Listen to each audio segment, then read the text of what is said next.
Hotel ஸ்டைலில் பச்சை சுண்டைக்காய் வச்சு ஹெல்தியான ஒரு புளிக்குழம்பு தான் வந்து நம்ம இன்றைக்கி செய்ய போகிறோம். ஃபஸ்ட் டைம் பார்க்குறவங்க மறக்காமல் சப்ஸ்கிரைப் பண்ணுங்கள். Welcome to Bhavaniya's kitchen. First நம்ம ஒரு கப்பு சுண்டைக்காய் எடுத்துருக்கோம். அதை நல்லா வாஷ் பண்ணி எடுத்துக்கலாம். இந்த மாதிரி ஒரு பாத்திரத்தில் போட்டு மத்து வச்சு இடித்தோம் அப்படின்னா காய் வந்து நல்லா ஓப்பன் ஆகிடும்.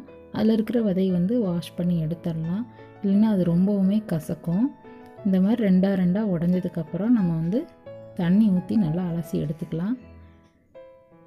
நல்லா அமுத்தி பிசைஞ்சு எடுத்திங்கன்னா காய் தனியாக அந்த விதையெல்லாம் தனியாக பிரிஞ்சு வந்துடும்.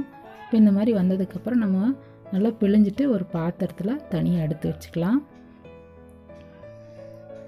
இந்த விதையை வந்து நம்ம ஏதாவது மண்ணில் ஊற்றினோம்னா தானே ஒரு செடி வரக்கு உண்டான வாய்ப்பு தான். அடுத்தது குழம்புக்கு தேவையான ஒரு லெமன் சைஸ் புளியும் சின்ன தக்காளி 2 ஸ்பூன் தேங்காய் எடுத்து வச்சுருக்கேன். வாங்க எப்படி தாளிக்கிறதுன்னு பார்க்கலாம். ஃபஸ்ட்டு கடாய் வச்சுக்கலாம். செக்கில் ஆட்டுன்னு நல்லெண்ணெய் சேர்த்துக்கோங்க. எண்ணெய் நல்லா காஞ்சதுக்கப்புறம் நம்ம இந்த சுண்டைக்காயை வந்து அதில் சேர்த்துட்டு நல்லா பொரிச்சு எடுத்துடலாம். சுண்டைக்காய் வந்து நல்லா பொரிச்சு எடுக்கும்போது குழம்புல ஆட் பண்ணும்போது செம்ம டேஸ்ட்டாக இருக்கும். இது கொஞ்சம் கலர் மாறுற அளவுக்கு நல்லா பொரிச்சு எடுத்துக்கோங்க. தேவையான அளவு உப்பு சேர்த்துக்கோங்க. ஏன்னா அந்த சுண்டைக்காயும் வந்து உப்பு நல்லா பிடிச்சி அந்த எண்ணெயிலே கொஞ்சம் பாதி வெந்துடும். உப்பு சேர்த்து நல்லா வதக்கும்போது இந்த மாதிரி லைட்டாக கலர் மாதிரி வரும். இப்போ கலர் மாறுறப்ப எடுத்து தனியாக பாத்திரத்தில் வச்சிடலாம். இந்த கடாயிலேயே மிச்சம் இருக்கிற எண்ணெயிலே நம்ம வந்து குழம்பு தாளிச்சிக்கலாம்.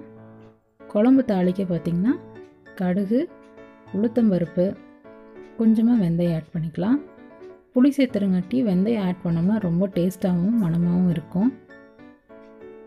அடுத்தது பார்த்திங்கன்னா நம்ம ஒரு புளிக்குழம்போட ஃப்ளேவருக்காக ஒரே ஒரு பச்சை மிளகா, அது நீங்கள் சின்னதாக இருந்தாலும் சரி கொஞ்சம் பெருசாக இருந்தாலும் நல்லா 2ஆக கட் பண்ணிவிட்டு ஆட் பண்ணிக்கோங்க. கொஞ்சம் கருவேப்பிலை, பூண்டு பல் நீங்கள் எவ்வளோ வேணால் சேர்த்திக்கலாம். நான் பாதி இடிச்சும் நான் பாதி வந்து அப்படியே முழு பல்லாகவும் போட்டுட்டேன். அடுத்தது வெங்காயம் பார்த்திங்கன்னா சின்ன வெங்காயம் போட்டால் நல்லா காரமாக டேஸ்ட்டாக இருக்கும். பெரிய வெங்காயம் போட்டிங்கன்னா கொஞ்சம் லைட்டாக இனிச்ச மாதிரி இருக்கும். வெங்காயம் வந்து உங்கள் எப்படி சௌரியமோ அப்படி போட்டுக்கோங்க. நான் வந்து பெரிய வெங்காயம் பாதி சின்ன வெங்காயம் பாதி கட் பண்ணி வச்சுருக்கேன்.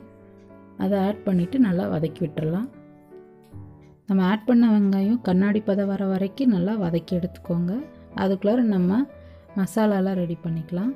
நம்ம கரைச்சி வச்சுருக்கிற புளி தண்ணியில் வந்து ஒரு 1/2 டேபிள் ஸ்பூன் வந்து மஞ்சத்தூளும் 1/2 டேபிள் ஸ்பூன் மிளகாத்தூளும் கூட வத்தக்குழம்பு பொடி இருந்தாலும் ஆட் பண்ணிக்கலாம். இல்லைனா குழம்பு மிளகா பொடி நீங்கள் அரைச்சி வச்சுருந்தீங்கன்னா 1 டேபிள் ஸ்பூன் ஆட் பண்ணிக்கோங்க. இப்போ வெங்காயம் வந்து பாதி வதங்கிடுச்சு. இப்போ சுண்டைக்காய் ஆட் பண்ணிவிட்டு நல்லா ஃப்ரை பண்ணிக்கலாம். இப்போ நம்ம வந்து வெங்காயத்துக்கு தேவையான அளவு மட்டும் நம்ம உப்பு லைட்டாக ஆட் பண்ணிக்கலாம். நல்லா மிக்ஸ் பண்ணி விட்டுருங்க.